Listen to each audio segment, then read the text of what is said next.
ملالہ یوسفزئی کا بیان اس سلسلے کی پہلی کڑی ہے.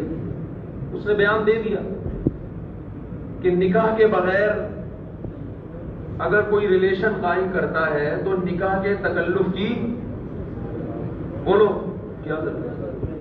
آپ کی یونیورسٹیاں ایجوکیشن کے نام پہ، آپ کے کالجز ایجوکیشن کے نام پہ، آپ کے اسکول ایجوکیشن کے نام پہ آپ کے کلچر کی ایسی کی تیسی کرنے والے ہیں، اور اس کلچر کا انجام اور اینڈ وہ ہوگا جو یورپ اور امریکہ میں ہوا ہے.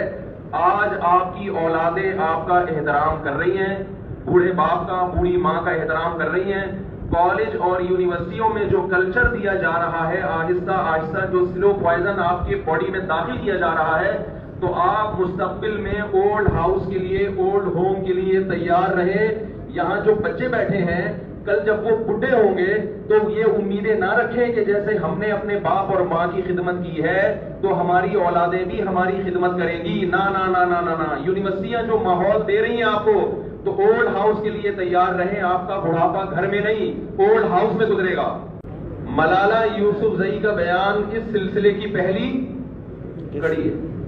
اس نے بیان دے دیا کہ نکاح کے بغیر اگر کوئی ریلیشن قائم کرتا ہے تو نکاح کے تکلف کی بولو کیا ضرورت ہے.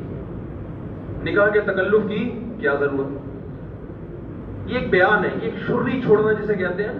ایک چیز مارکیٹ میں ایک نئی پروڈکٹ آئی ہے جو اس سے پہلے آپ نے نہیں سنی ہوگی.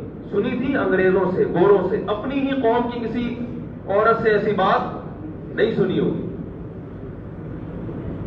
لوگ اس پہ خوش ہیں کہ بہت زیادہ اس بیان کی مخالفت ہو رہی ہے. نیگیٹو کمنٹ زیادہ ہیں، پازیٹو کم ہیں. نہ نہ نہ، یہ خوش ہونے کی بات نہیں ہے. ابھی پازیٹو زیادہ اس لیے ہے کہ ان کو پتا ہے کہ یونیورسٹیوں میں ہم جو ماحول دے رہے ہیں نا، دیکھو ہم ایجوکیشن کے خلاف نہیں ہیں.